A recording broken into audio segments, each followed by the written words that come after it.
inspiração que me motivou a escrever esse livro foi, durante a pandemia, eu voltei a fazer uma coisa que eu gostava muito, mas que tinha deixado um pouco de lado, que era estudar um pouco de história.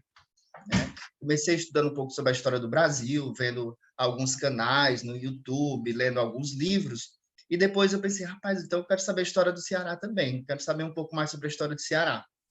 E aí, pensando nisso de querer estudar a história do Ceará e entender um pouco, eu pensei, rapaz, e qual é a história da minha família? De onde eu venho, né? Qual é a minha ancestralidade, digamos assim?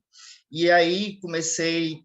A ideia inicial era fazer um livro sobre a história dos meus avós, mas eu vi que tinha algo tão importante a ser falado antes disso, né? Que é a história dos indígenas que viviam no Ceará, antes mesmo dos colonizadores chegarem, né? No caso, tinha os tapuias, que viviam mais no sertão, e tinha os tupis, que viviam mais no litoral. E como a minha família é do interior, né, do Quixadá, que inclusive fiz algumas ilustrações, vou trocar aqui para vocês verem.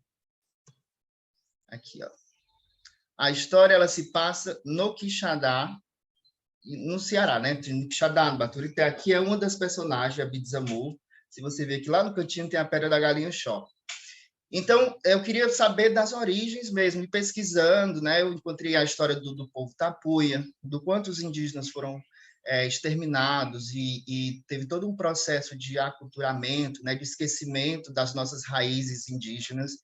Então, isso me motivou, né? E aí eu encontrei a história do povo Genipapo Canidé, que era um povo indígena que vivia na região ali do Sertão Central, do Quixadá, por ali. E eu vi como a história deles foi difícil, assim, como eles foram movidos de um lugar para outro simplesmente porque o progresso estava chegando, né? Aquele processo de ocupação e invasão dos territórios indígenas, então eles foram aldeados, né? E e aí eu comecei a me envolver muito com essa história. Eu pensei, rapaz, eu acho que as pessoas precisam conhecer as suas raízes indígenas, os cearenses principalmente, né? A gente vive tão no automático, assim, beleza, a questão indígena, mas a gente acaba nem pensando que essa também é uma questão nossa, porque essa também é nossa ancestralidade, né? Se você não tem essa ancestralidade diretamente, digamos assim, pelo menos na cultura, você vai perceber que isso é muito forte. E eu procuro relatar isso no livro. Eu pensei, mas eu não sou historiador, então como é que eu vou contar essa história de uma forma que as pessoas se envolvam, que elas se interessem pela história? Então, aí eu pensei, então vou escrever em forma de romance. Eu vou escrever uma ficção baseada em fatos históricos que conte a história desse povo, a história de vida e luta desse povo, né, que deu origem ao cearense